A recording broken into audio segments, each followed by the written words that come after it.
आज हम linear programming problem, जिसको हम LPP भी बोलते हैं, लीनियर प्रोग्रामिंग प्रॉब्लम शुरू करने जा रहे हैं।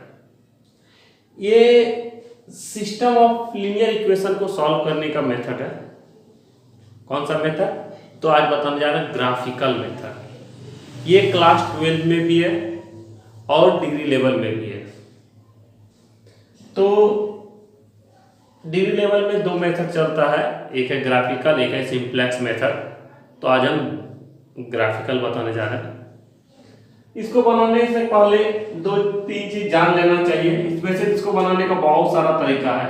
इसमें कहता है जेड का वैल्यू दिया निकालना है कि जेड का कौन सा वैल्यू, मैक्सिमम वैल्यू, और यहाँ पे कुछ कंडीशन दिया हुआ है। ये सारा इन इक्वेशन। इसको बनाने से पहले थोड़ा सा कुछ बेसिक चीज बताना चाहते हैं।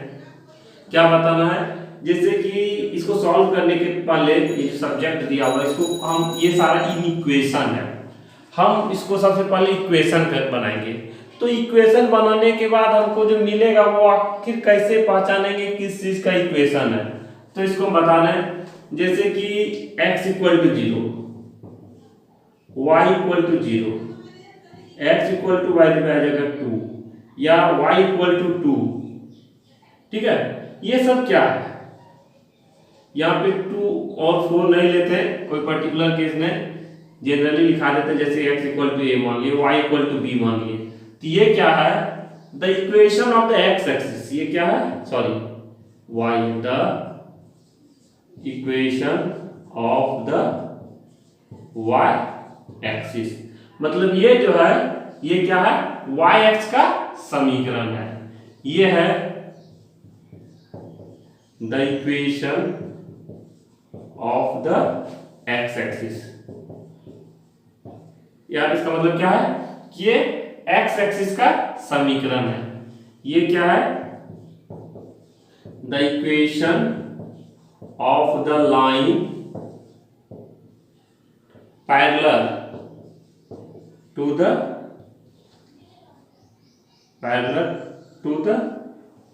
y axis. y एक्सिस वो भी क्या?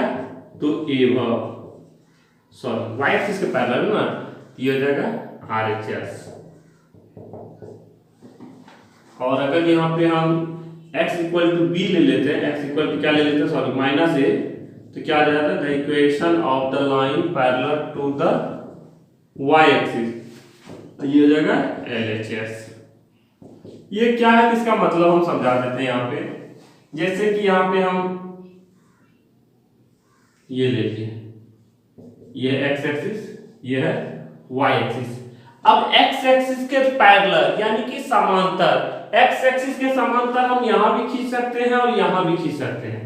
बाय द वे यहां से parallel to the y axis लिखा हुआ है, sorry, y axis. y axis के पैरेलल यहां भी खींच सकते हैं और यहां भी खींच सकते हैं। अगर यहां से यहां तक की दूरी को हम a मान लें तो ये हो गया कंडीशन। ये अगर इधर आ जाए, ये तो दूरी तो a ही रहेगा क्योंकि दूरी कभी निगेटिव नहीं होती है, लेकिन यहाँ का कोऑर्डिनेट जो हो जाएगा, यहाँ कोऑर्डिनेट क्या आ जाएगा? -a 0।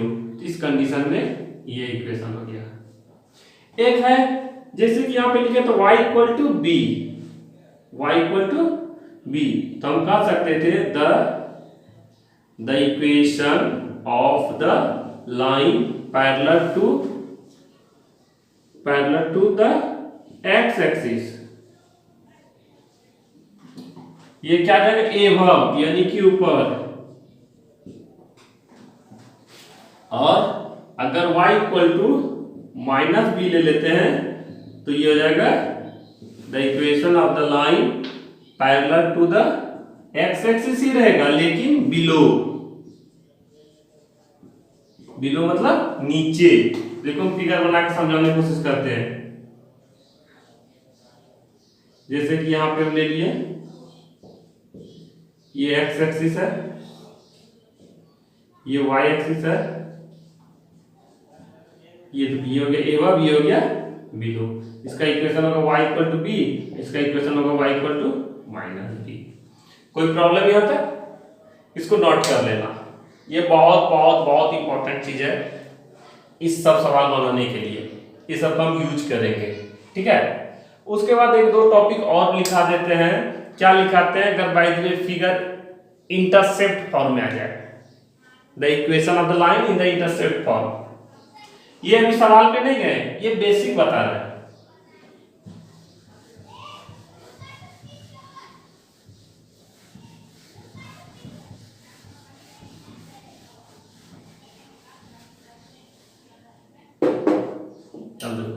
क्या लिखें? The equation of the line in the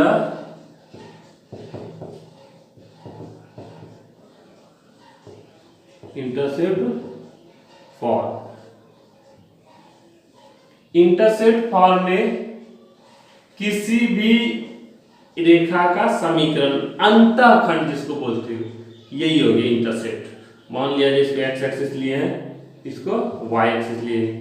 यहां से यहां तक का दूरी मान लेते हैं ए है, और यहां से यहां तक का दूरी मान लेते हैं बी है। ये कहलाता है एक्स इंटरसेप्ट, ये कहलाता है वाई इंटरसेप्ट। और यहाँ पे इसको ऑरिजिन मान लिए। यहां से यहां तक का दूरी अगर ए है तो इसका कोऑर्डिनेट होगा ए 0 और इसका कोऑर्डिनेट हो जाएगा 0 बी। और ये जो लाइन बना, ये लाइन, इसका इक्वेशन हो जाएगा x y plus y by b equal to y. इसी पे हम सारा सवाल बनाएंगे। वैसे बार बार हम बोल रहे हैं ये सवाल बनाने की और भी बहुत सारे मेथड है, लेकिन सबसे आसान मेथड यही है। ठीक है, जितना भी इक्वेशन दिया हुआ इसको इक्वेशन चेंज में लाने के बाद तुम इस फॉर्म में लिख सकते हो। इसका एक और भी फॉर्म रहता है। ये इंटरसेप्ट जो दिखा है, एक्स इंटरसेप्ट ए दिखा है, वाई इंटरसेप्ट बी दिखा है। अगर ये इंटरसेप्ट 0 0 हो जाए तो, यानी कि रेखा जब एक्स एक्सिस ऑरिजिन से गुजरे, ठीक है, जब रेखा ऑरिजिन से गुजरेगी, पासिंग थ्रू द ऑरिजिन यानी मूल बिंदु, जैसे कि ऐसे,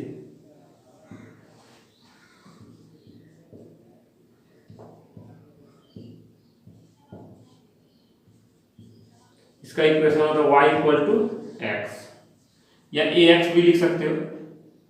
और अगर इधर चला जाता तो y equal to minus x, या ax माइनस ax भी लिख सकते हो। a का वैल्यू चेंज होते रहेगा जैसे एंगल बदलेगा।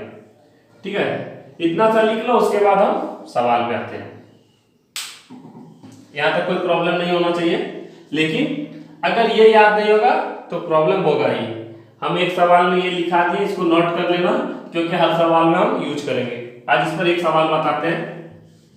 एकदम स्टार्टिंग से बता रहे हैं, बहुत इजी सवाल है। ये ऐसा समझो कि अभी डिग्री लेवल में पहुंचे ही नहीं है, क्लास 12 में ही अटक गए हैं। सॉल्यूशन,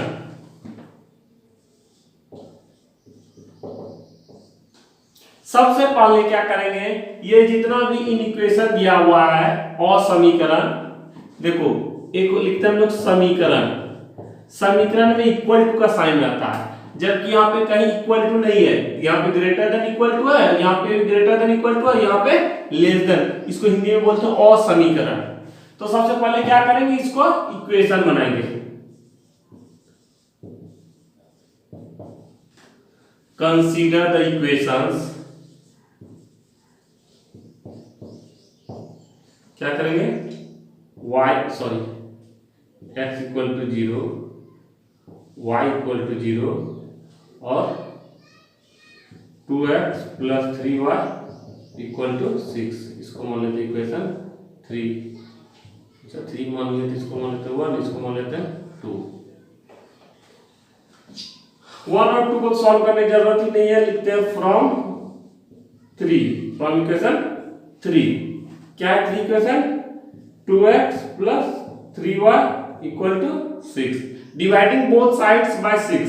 6 से दोनों तरफ हम डिवाइड कर रहे हैं, तो क्या आ जाएगा, 2x by 6 plus 3y by 6 equal to 1। जैसे 6 बाय 6 1 हो जाएगा, ये हो जाएगा x by 3 plus y by 2 equal to 1। याद करो, अभी तुरंत हम तुम लोग को लिखाए थे x y plus y by b equal to 1। यहां तो a के जगह पे आ गया 3 और b के जगह पे 2। इसका फिगर बनाओ,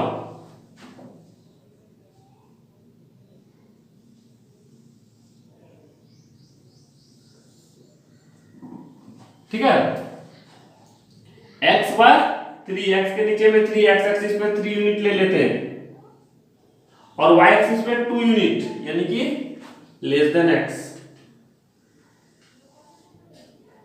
ये इसको मान लेते हैं a, यहाँ पे 0 2 और इसको मान लेते हैं b 3 0, इसको मान लेते हैं ऑरिजिन 0 0, ठीक है। अब देखो यहाँ पे ये x इक्वल टू 0 है, अभी तुरंत बताया x इक्वल टू 0 यानी कि y एक्सिस, तो y एक्सिस तो मेरे पास था ही, और x equal to 0 sorry y equal to 0 x axis ये भी है, यही मेरा फिगर बन गया। अब क्या था कि x एक्सिस में ग्रेटर देन था तो ये ऊपर जाएगा, y में भी ग्रेटर था तो ये इधर जाएगा, और इसमें लेस देन था तो ये इधर आएगा। जनरली हम ये बता दें कि लेस देन नीचे को डिनोट करता है और ग्रेटर देन ऊपर को, यानी कि above द लाइन और बिलो द लाइन। लेकिन ये कंडीशन तब लागू होगा जब दोनों का दोनों x और y का कोफिशिएंट पॉजिटिव रहे। अगर निगेटिव रहेगा तो हम जो नियम बता रहे हैं वो फेल कर जाएगा। तो ये जब फेल कर जाएगा तो हम कैसे जानेंगे कि यहाँ पे क्या होगा, above द लाइन जाएगा या बिलो द लाइन जाएगा। यानी कि मेरा जो साइडेड रीजन होगा, यानी कि ये जिस एरिया को कवर कर रहा है वो एरिया लाइन के ऊपर होगा या लाइन के बिलो होगा। तो ये जानने के लिए हम ये बता दें कि ये above या बिलो आखिर किस आधार पे करते हैं। तो देखो ये जो इक्वेशन दिया हुआ है इसका दो साइड है, एक है ऑरिजिन की तरफ और एक है ऑरिजिन से दूर। अगर ये इक्वेशन ऑरिजिन को संतुष्ट मतलब ऑरिजिन इसको संतुष्ट करेगा, सेटिस्फाई करेगा, तो इसका साइडेड रीजन ऑरिजिन की तरफ होगा, अदरवाइज ऑरिजिन से दूर जाएगा, यानी कि अपोजिट साइड। तो देखो यहाँ पे ऑरिजिन का कोऑर्डिनेट क्या होता है 0 0, x यहाँ पे 0 रखो तो ये हो गया 0 + 0 लेस देन इक्वल टू 6, यानी कि 0 लेस देन 6। क्या ये सही है? बिल्कुल सही है। 6 जो है सॉरी 0 जो है वो 6 से छोटी होती है, इसीलिए इसका जो साइडेड रीजन है ये कहाँ आ गया x एक्सिस सॉरी ऑरिजिन की तरफ। और एबव क्यों गया? तो ये देखो x में x greater than x equal to 0 ये किसको रिप्रेजेंट करता है? ये रिप्रेजेंट करता है y एक्सिस को, और ये x एक्सिस को। तो देखो x एक्सिस में ग्रेटर है, यहाँ पे तो ग्रेटर है ना, ऊपर चला गया, यहाँ पे भी ग्रेटर है तो इधर पॉजिटिव साइड चला गया, यही मेरा हो गया। तो हम कह सकते हैं कि the shaded region represent the solution set of the given equation. यहाँ पे क्या देखते हैं कि द लाइन, अगर लाइन हम ए बी मान लेते हैं इसको, the line A B cuts x and y axis at x and y axis at b 3 0 and a 0 3 respectively. यानी कि ये लाइन x और y एक्सिस को 3 0 और 0 2 पे काट रही है, ठीक है। अब हम क्या करेंगे नाउ, अभी तो एक ही लाइन वाला हम बता रहे हैं, एक ही इक्वेशन वाला, अगर 2 3 आएगा तो देखा जाएगा। अब क्या करेंगे, ये जो साइडेड रीजन है, ये साइडेड रीजन का कॉर्नर पॉइंट कौन कौन है? ए है, बी है और ओ है। तो लिखेंगे एट ओ 0 0 जेड इक्वल टू ओ पे जेड का वैल्यू क्या आ जाएगा? ये है ना, Z equal to 7 + 0 sorry 7 × 0 + 7 × 0 equal to 0 at A का कोऑर्डिनेट क्या है 0 2 एक्स एक्सिस के नीचे सॉरी हाँ ठीक है वाई एक्सिस के नीचे 2 था, ले लिए। तो देखो जेड बराबर क्या हो गया 7 × 0 + 7 × 3 21 एट बी 0 3 जेड बराबर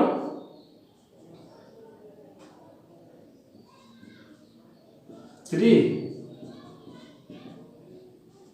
21। ठीक है, सवाल सही है ना? देख ले, दोनों 21 दिया हुआ है। कहाँ पे सवाल लिखे थे? सवाल में क्या हो गया? हम जो लिखे थे, एक सेकंड प्लीज वेट।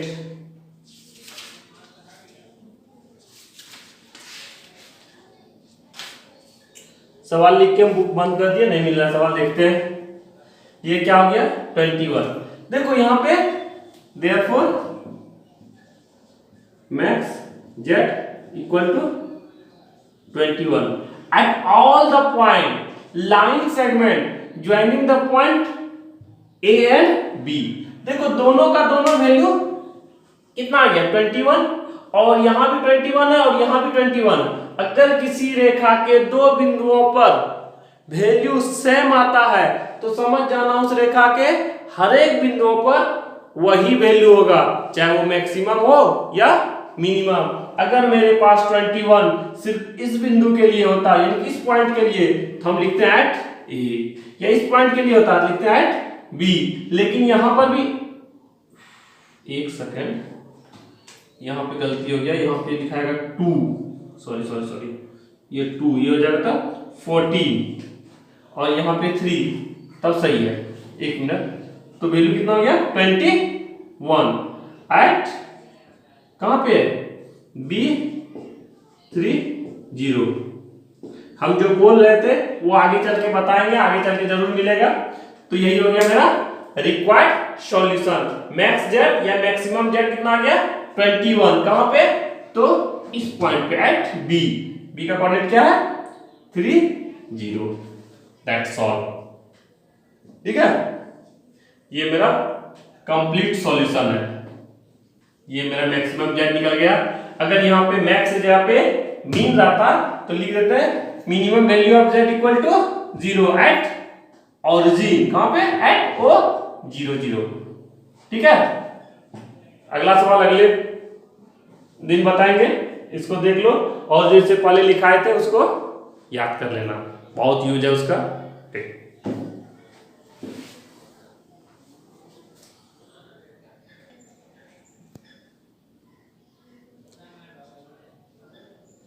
आंसर नीचे का कट गया था, एक बार देख लो। यहाँ पे लिख दिए थे therefore max z equal to 21 at B30। ठीक है, नोट कर लेना।